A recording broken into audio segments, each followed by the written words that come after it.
From the Lagos television broadcasting station around the world and across wherever you are watching us, we want to say a very big welcome. Thanking you for joining us on yet another time out on Issues and Trends. Today we will be taking a critical look, analyzing, discussing, and of course bringing to bear issues that has to do with global environmental concerns. And whether we like it or not, this is a situation that is affecting the global world as we speak today. Some call it cyclones, some say tornadoes, some say, they call it different names, whatever it is. But the bottom line is these are indeed challenging times in the global world order when we look at happenings in the environmental world of today. We thank you for joining us. It is Issues and Trends with Obafemi Craig. We say a very big welcome, thanking you for joining us.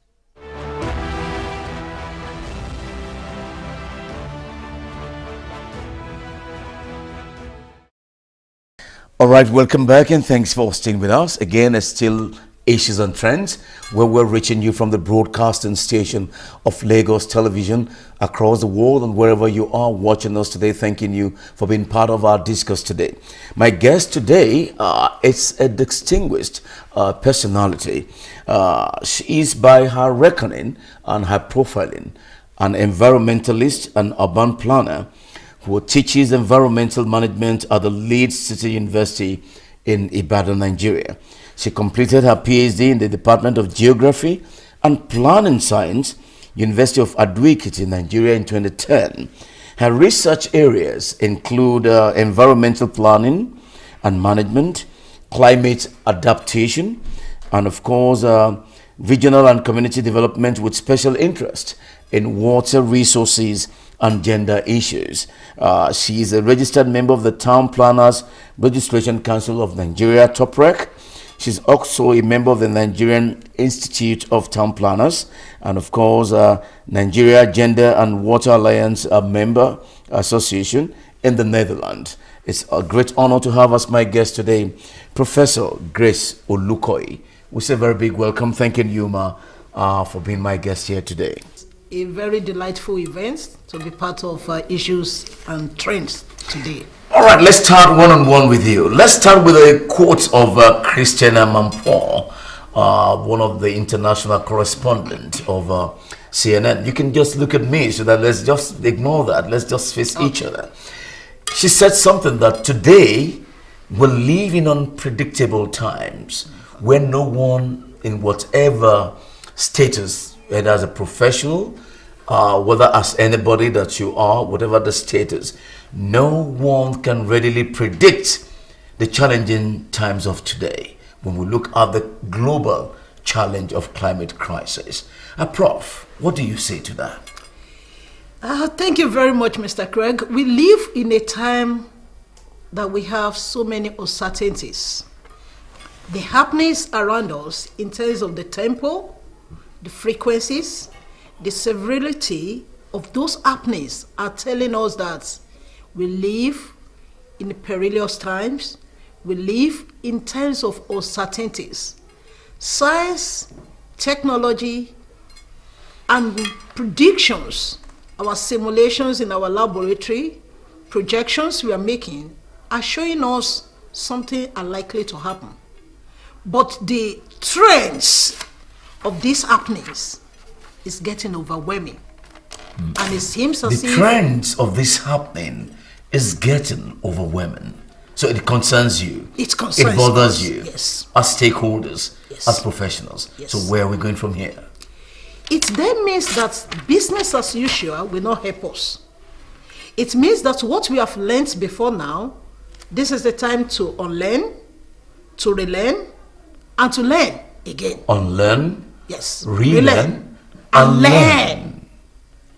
Those things we have learned in the years past, we were told, I remember in my elementary geography, that there's what we call decadal flooding, that it will happen once in 10 years. Decadal Flooding. That is, if you have it in 2010, you should expect another one in 2020, you should expect another one in 2030.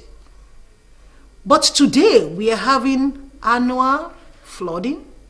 In fact, in some parts of the world, flooding is coming now, and they will go back in history and say, no, we have never experienced something like this. For us in Nigeria, it's already becoming an annual event for our coastal cities. And surprisingly, we had one in 2022 in which 34 states out of 36 in the Federation were flooded. So many properties, so many lives, so many businesses were grounded, our livelihood was impacted, our livability was impacted, our wellness was impacted. So we are in a time in which what we are experiencing is already telling us that we must wake up and do things with all manner of ingenuity. We must wake up. We must wake up and do things with ingenuity. In all manners of ingenuity. We need to do that. Can we now say that predictably, maybe science has failed us today? No. When we look at the challenges that we have to contend with environmental concerns, the global climate change, and what today is affecting humanity in their survival and existence. Mr. Craig, science has not failed us. Rather, science has given us opportunities to understand the complexity of what we are facing. The complexities is so complex of what we are facing. Yes. The extreme events that the whole world is battling with are coming to us from two drivers. One is the climate system itself, in which today we are having melting of icebergs in the ocean. That's right. Icebergs on the mountains. Yes. And so many tectonic forces under the surface of the earth. Volcanic forces. Yes, so we are battling with that, which are natural forces. But they are being propelled by human activities. And that's why those are becoming disasters to us. Propelled? Yes, by human activities. And that is a concern today. Yes. Our misbehavior in the past is what is giving us what we are having now. What did you just say now? Our misbehavior yesterday. In the past? In the past. So the reward of it is what we are having today. How do you mean? Okay, for instance, our cities are expanding without proper land use planning to guide the expansion, to guide what we do, what we don't do. Even when there are limitations that, oh, you can't build beyond this, after we have gotten approval, don't we still do what we want to do? Today we are encroaching into the ecological space. Wetlands are being destroyed for the purpose of all manner of constructions that we are doing. And don't forget, the ecological space, once we disturb it, it will fight back. And that's why the ecological space. Yes. Once we disturb, it will fight back. So the fighting back is what we are experiencing today. So we cannot tamper or toy with the natural flow of nature. By design, the way God has designed the nature is that nature will replenish itself. But each time a human being, because of our ego, we go. Because of our ego. It's actually ego and our greediness. So we think, some say it's adventure. It's adventure, but don't forget that most of the time the adventure would disturb the natural flow. And this ecological system, the way God has designed it, is that it has a pattern. It has a pattern. It has a pattern. And that should not be tampered with. That should not be tampered with. Let life be. Let nature be if you also you want to be. Let life be. Let nature be. Let nature be if you want to. That's amazing, a statement. We are what I mean is that we are co-ownership of the space. That's right. Humans, non-humans, and that's why in elementary sciences, we were taught in primary school that the living things and non-living things, we have a relationship. And that relationship must go symbiotically. That's right. So the plants we gain, human being we gain, oceans we gain, But each time, human beings, because of our ego and greediness, you want to say, no, we are super. And you want You to encroach. You encroach into their own space. They will fight back. So with all our technological innovations, we are disturbing ocean currents. And that's why ocean also want to breathe. Aquatics, animals and floras in the ocean, they also want to live. They will fight back. Prof, was that why you said extreme events today is affecting the course of humanity? Do we have a solution to it? There is a solution, even though we may not be able to solve all. And the solution is that we must adapt to the changing, to the changes that we are having. It's a new order entirely. We must adapt to it. And then we must now mitigate against severity of these events tomorrow. And what do I mean by adaptation? Mitigation against the severity? Yes, of it, against tomorrow. So for today, we will adapt with the changes that is coming to us. And then we work at reducing the negativity against tomorrow. We are already in it all over the world. Some countries of the world are having extreme events of rainfall. Some are having extreme events of droughts. That's right. The Horn of Africa is going through a lot in the last few years. That's right. An extreme drought has implication for agricultural livelihood, for food security, for public health system, for infants and maternal mortality. For infants and maternal mortality. Prof, today, hearing what you're saying gives me worrying. Worrying because each time I tune to monitor the news outlets, when I scramble from CNN to BBC to Sky News to Al Jazeera, to France all of Descartes. the news, France 24 and all of that, and Dutch, what do we call them? Many like that. You now begin to hear words like tornadoes, cyclones, floods, storms, winds, earthquake, erosion. Today, Abu Dhabi, that was seen to be a very peculiar country with its technological advancement in really, addressing every concerns of existence, recently got flooded. Today we talk of Brazil. We cannot imagine the deaths that has been recorded. Kenya in Africa is still on CNN. If you tune on CNN as I speak, it's also a concern. So all of this, where is it taking us? And where will it lead to? Like I said, this is a perilous time. Perilous time? It's a perilous time.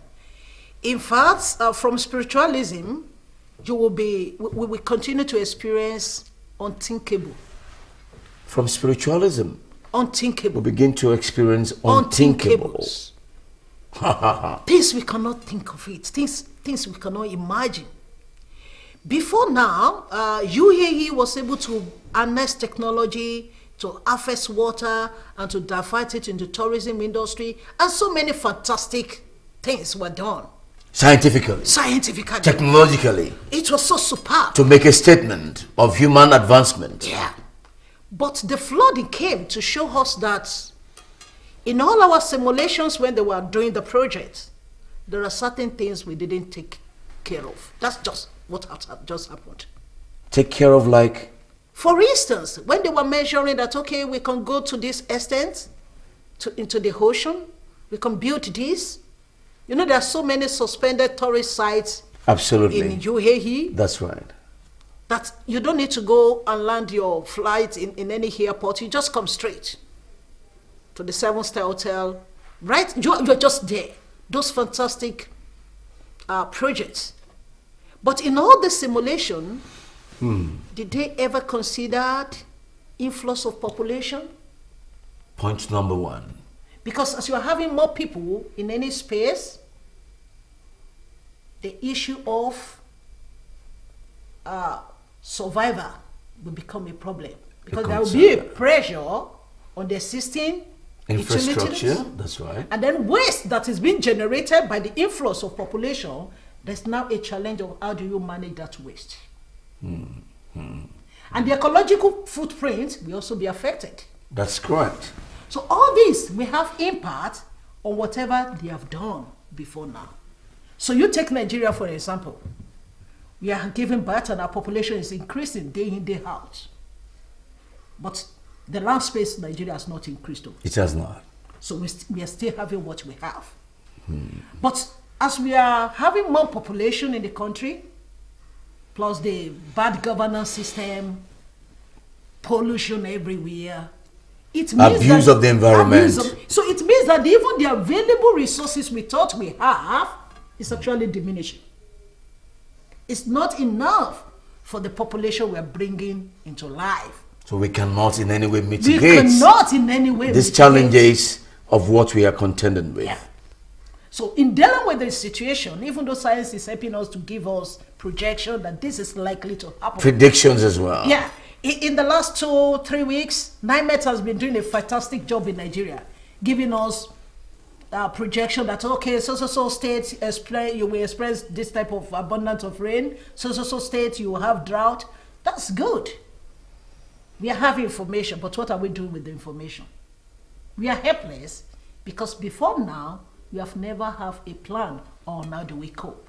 We are just having flows of population without any plan on how do we cater for them. And that's as implication on this. When you say this, it gives me concern. Today we are talking about the Atlantic City in Lagos. Oh, that's a very big one. I'm sorry, but I need to reference that. Okay. Let me hear your view concerning that. We know what it used to be then. It was a resort as a bar beach where we all go. But we know at sometimes it overflow. It's banned. And of course, the government will say, but that we are doing what we are doing now to expand the expansion, the frontiers of those coastal line for human existence and human habitation. Yeah. Does it give you a worry and a concern with what we're saying? As a professional town planner, I'm worried. Why are you worried? My worry is, have we actually taken care of all those components of what we are doing? Components like? Like I said, that the nature must breathe. Have we taken care of it that if the water is not breathing out, If the water is breathing out, do we have enough capacity to absorb the breathing out? There are countries of the world that are even living below sea level. Netherlands, Stockholm. Stockholm. Yeah. But one beautiful thing you will see in those cities is that their canals are still behind their houses. The water is still flowing freely. Do we have water flowing freely in Lagos?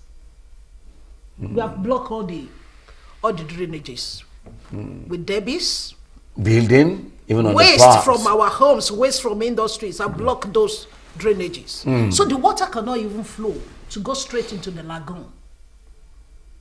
So whatever we are doing now in Atlantic, the challenge will be all the tributaries of water in Lagos, can they flow freely? And if they cannot flow, don't forget, they will get stopped. And when they're stopped, what is going to happen? A repercussion for humanity. And that's why you see when it rains heavily, go around our cities, you see splashes of debris of waste everywhere. Those are the challenges. It's not just about engineering construction. There are more to a social and behavioral pattern in this part of the world. There are more to a social and behavioral pattern in this part of the world. I won't like that phrase. So, which means in all of this, the funny thing is, like you said, all of this activity has been propelled by human activity. Yes, sir. Is there a solution to how we can curb that? One of the ways to curb this is working with stakeholders. Working with stakeholders, how do you mean? We have gotten to a stage now that the government cannot just come and say, we want to do this. All of you, obey. It doesn't work that way again. Any project that is just being driven by the government, we have a good start. but it's likely to get to a cul-de-sac. They call the suck. Yeah. It won't go far. Because the community will say, we don't even know what they are doing. We know they are doing something, but we don't know what they are doing. And they will not support it. And that kills it. And that will kill it. And that's why the governments, the donor agencies, we must work with the stakeholders. Get them involved. Let them see why this must be done. When you say get them involved, is it in the formulation of government policies, government programs, action plan of government, or whatever government intends to do, or the key players must be involved so that they can guard, direct, advise, and technically look at how the entire scenario will play out? What are you really saying in that? Actually, it means that even in divining what the problem is, allow the community to have a say. Allow? Yes. Because what you are calling the problem may not be the problem today. Let them give you the definition of the problem. And you allow all members of the community, physically challenged people, women, children, aged, people with underlying ailments, let them be part of the discussion. Not just business gurus that are only looking at the side of the financial gain to such a project, but what of the social gain? What of the gain in terms of the quality of life? So for me, working with stakeholders means let these stakeholders be the one to define what the problem is. You know what?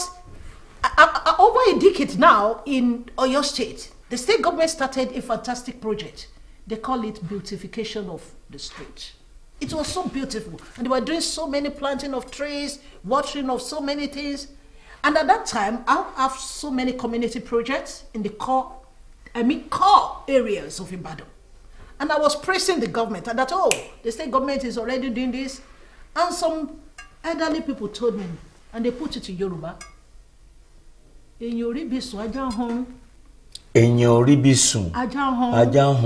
said, what do you mean? The government is trying. All our streets are becoming now with gardens and whatever. They said they have sunk boreholes to wet flowers. And our wives, our children do not have water in our compounds. That's not it, madam. That project will not last. Lo and behold, after the first term of the government empowered that time, that was the end of all the landscaping projects. Because they have not addressed it the way it should be addressed. Landscaping is beautiful. It's all about giving an aesthetic to our city. To our environment. But in terms of the problem of the urban dwellers, is that their problem? A very big question. Carry them along. Let them define what the situation is. So, whether we like it or not, Prof, humanity, from the very global perspective of the narrative that we are seeing today, humanity has encroached on the ecological space of nature. Yeah. And the feedbacks is what we are having now. From what you are saying now, whatever we see now is a result or repercussion of that encroachment of the space. Yeah. Very, very worrying and damning indeed what we are seeing globally. And I'm sure you have seen it all too. You've been seeing all of these reports, CNN report, every other report concerning all of this natural challenges to humanity. Can humanity ever survive it? Yeah, we can survive it. We can survive it. How can we survive it? It's all about doing things right. How do you mean do it things right? So you and I should manage our space right. How? If you generate waste in your house, take care of your waste. Take care of your waste. Of my waste. Don't just dump it in any available space in the gutter, in the drainages. If you want to build in your portion, build with the stipulated proportion that has been given by law. You can't just say, this is my space and I must build the 100% of my space. And then you concretize every space in there So the water cannot percolate. Oh, that's dangerous. We'll so be right you back. and I must do it right. You and I must do it right. Let's take a cue out from there. We'll take another quick break here. When we come back, we'll take it from where Prof just said. You and I have to do it right. That's from there we'll take it on and look at what she's trying to explain the more. It's Issues and Trends. We thank you for joining us. We'll be right back in a second.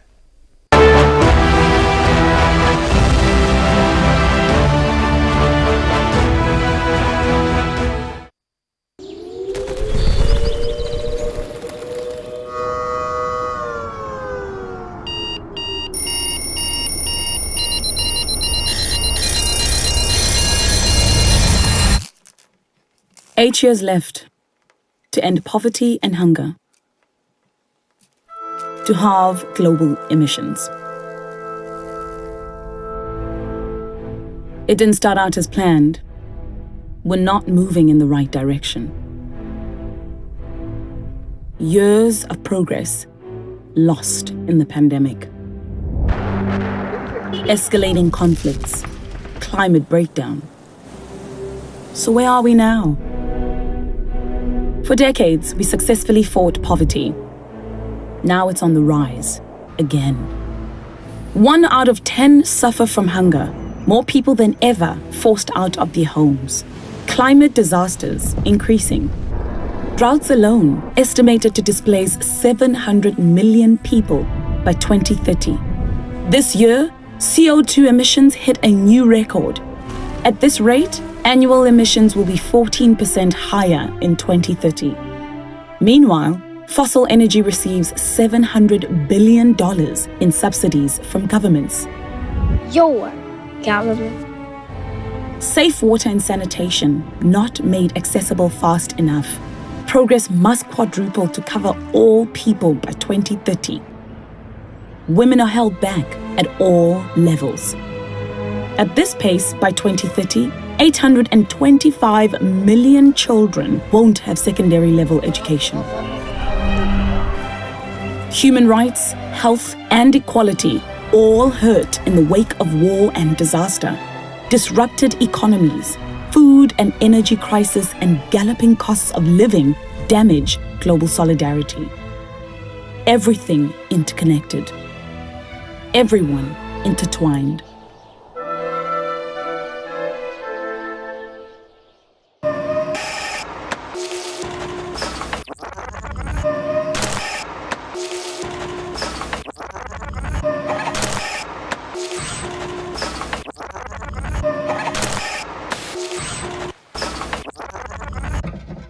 Business as usual won't cut it. Even though we made progress before, going back to pre-pandemic ways is not enough. We need a new paradigm built on the pillars of our 17 goals. Rethink conventions. Flip the orthodoxies. Governments, organizations, corporations, citizens of the world, snap out of it. It's time for bold climate action. To act for women and girls, for social justice and inclusion. Scale up the transition to renewable energy. Create 85 million green jobs. Phase out fossil fuel subsidies and tax carbon. $2.8 trillion. Keep your promises. Support developing nations. Write off debts. Free up $1 trillion for climate resilience, people and communities. $500 billion for Africa to achieve universal energy access by 2030. Commit to a circular economy now. New, resilient food systems. They can cut waste by 17%. Strengthen domestic financial institutions. Make insurance and banking accessible to everyone. Scale up the digital transformation to educate the 1.6 billion kids who missed school in the pandemic. Educate girls, including the 130 million not in school now. Ensure women's equal share of decision-making. Eliminate discrimination against female workers and boost productivity by 40%. We cannot afford to leave anyone behind. We have a to-do list. We have the resources. 8 years to reach our goals. We're on this planet together. So let's work together. Let's get the list done.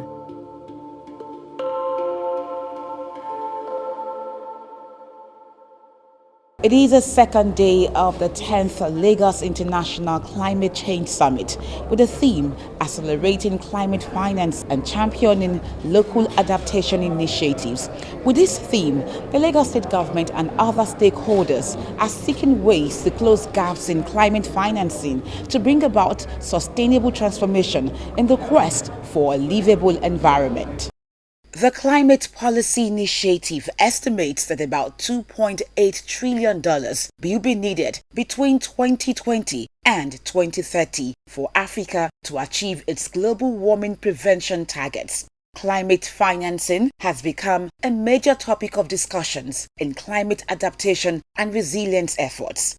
Experts at this summit, while commending the Lagos State Government for taking proactive steps in addressing climate change challenges, say the government must go a step further to explore opportunities, partnerships, and projects around climate finance. Building internal capabilities to apply for funding opportunities. This could be as simple as, for instance, developing a database of funding options. As an entity, whether private or public, you simply have to demonstrate your capacity. You have the right structures in place, right?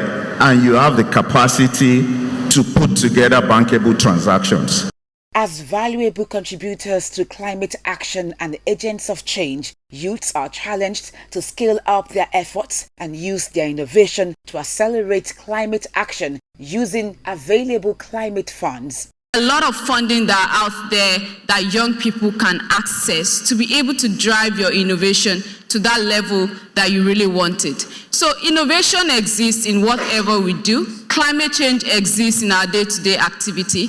However, it is our approach that matters as a young person. The finance aspect is very critical, is very essential, but we must charge ourselves, educate ourselves through advocacy to see how we can tap into the finance. Other topics discussed include accelerating innovation and private sector investment in climate resilience, local financing strategy for waste streams, and multimodal transport system as climate change adaptation mechanism for Lagos.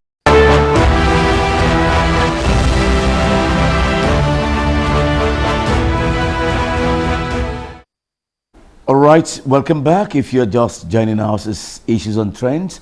We're reaching you from the broadcasting station of Lagos Television across the world, and wherever you are watching us, we say a very big welcome.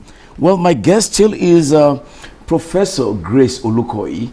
She's a recipient of the START African Climate Change Fellowship Award, which was hosted at the University of KwaZulu Natal in South Africa in 2009 and 2010. And of course, she has worked on a number of projects at national and regional levels. She's presently working on a comparative study on land use pattern in the Sudan, Guinea Transition Zone of Benin and Nigeria, a project under the CRN of Codestria. And presently, she's a Dean of Faculty of Environmental Design and Management at the Leeds City University in Ibadan. And we are happy again, Prof, to have you as our guest. Now, we've been looking at this issue of concern. So let's take it from where we stopped. We're looking at doing things right. Can we ever get it right with the way humanity or sciences, so to speak, is adventuring, exploring into natural space of nature, that today we're seeing the repercussion of nature fighting back when it shouldn't be what it should be, what we're seeing today? Okay, in doing things right, it takes a conscious effort at individuals level, household level, community, city level, regional level, national, and then you now move to continental and global. But it starts with each one of us. So one of the ways of doing things right is what I call environmental stewardship. Environmental stewardship. And what are you trying to say with that? That you see yourself as a steward of environmental resources. I see myself and I operate with that consciousness that all the resources around us, the water, the air, the land, they are given to us and we are stewards. So a steward is that person that is in charge to take care of, not to use and finish. Not to Use and finish it. and finish it. No.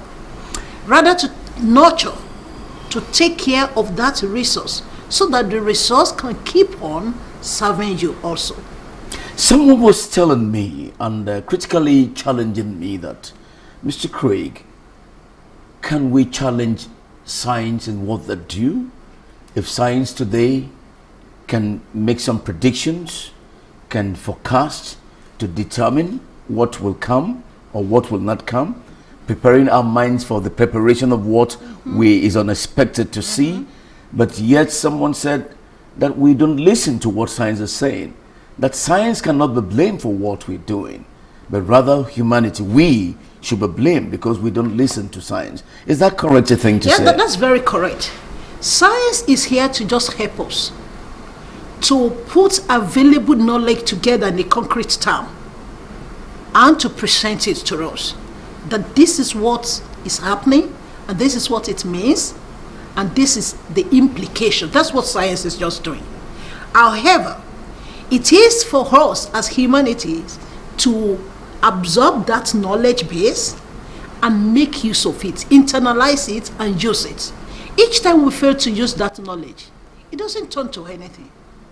Even at household level, when you know that you are using prepaid energy, you already have that knowledge that is pay as you use.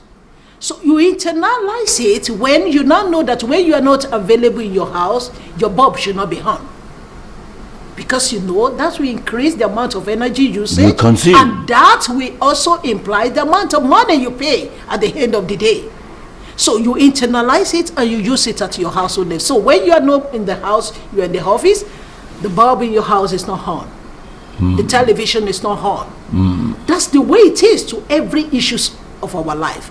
You get the information from the science and you apply it. When you fail to apply it, you are not wise. You are not wise. And that is the problem with developing countries.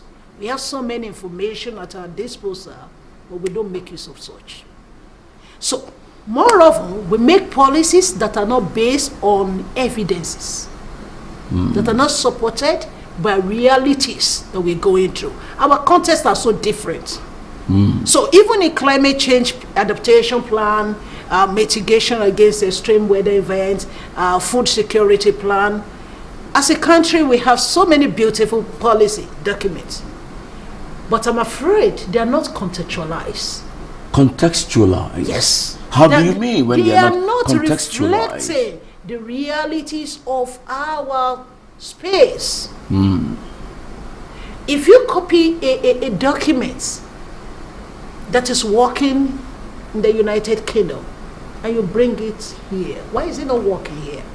There's a peculiarity. There's a peculiarity with a space. Our socio-cultural fabrics are not the same. You know what? I was having a joke with my students one day. I said, okay, can we do a longitudinal studies of behaviors of Nigerians to traffic lights? So let's pick the city of Ibadan. Pick the city don't go of to Ibadan. Lagos. Let's come to Lagos. So the city of Lagos and the same set of population, follow them to Abu Dhabi. Follow them to London. When they get there, there will be a difference in how they behave. So why are not behaving well in this country? You get it now. So that's the context. And you must understand the context to see whether a policy will work or not. See what LASMA, yes, is doing in Lagos. Take them away for a second, there will be chaos. There will be chaos. So with our mindsets, there is that need to press reset.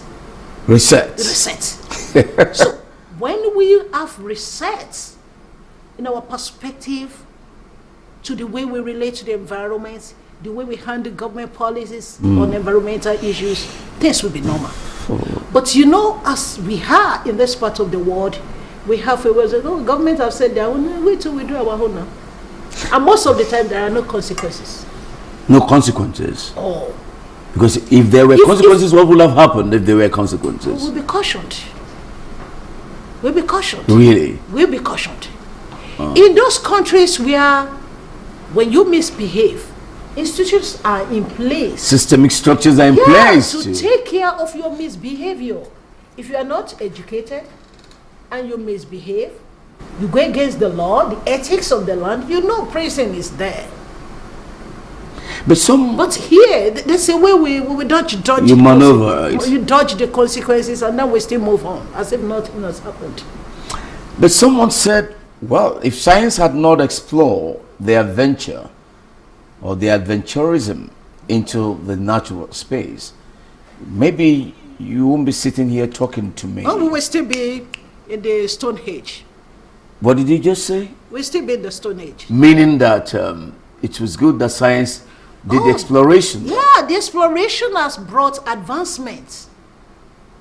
And we have not stopped the adventure. But you did say here that because man is encroaching into the natural space. We will keep on advancing in knowledge. But we must do it with caution and respect nature. That's what I'm just saying. We must do it with caution. And respect nature. How do we now do it with caution? There's a need to balance. The balance is just the issue. The balancing is the issue. Because in sustainability concept, we are saying meet the needs of today without destroying the capacity of tomorrow to meet their own needs too. So even when you are exploring, you want to know what is going on down under the earth. You want to know what is happening in space, what is happening in other planets.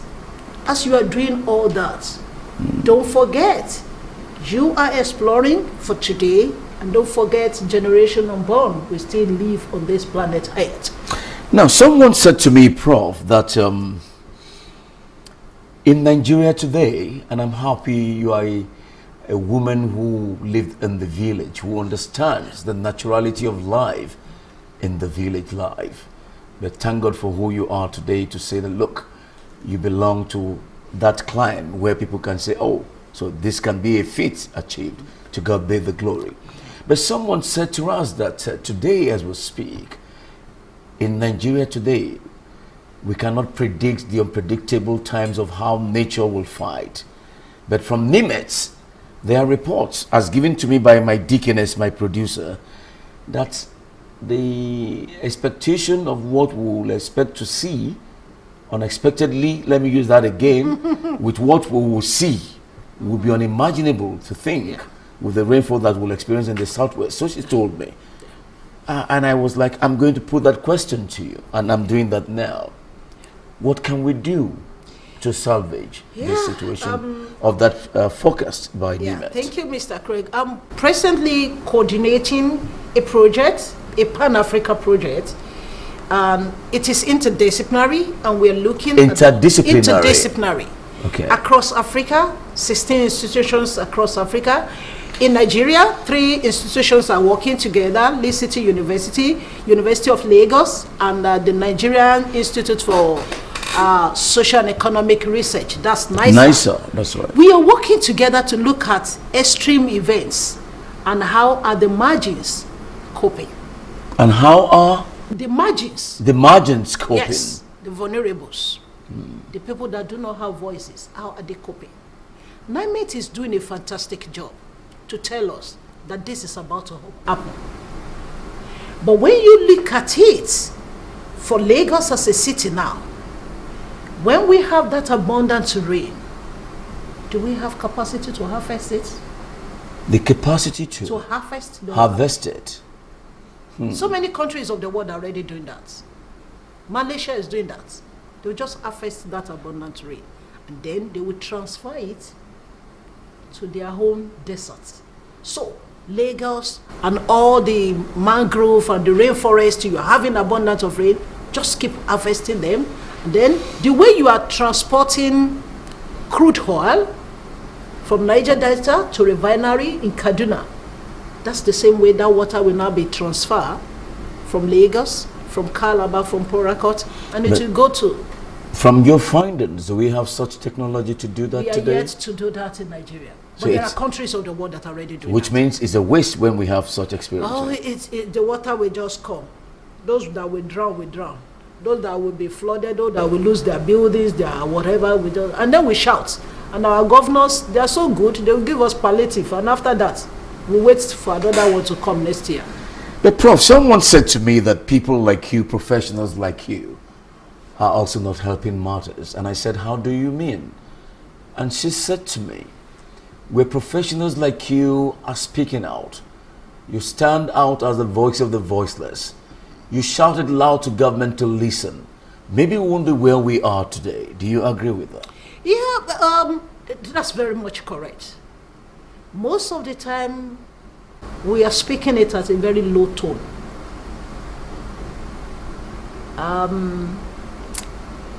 In the Yoruba speaking part of Nigeria, so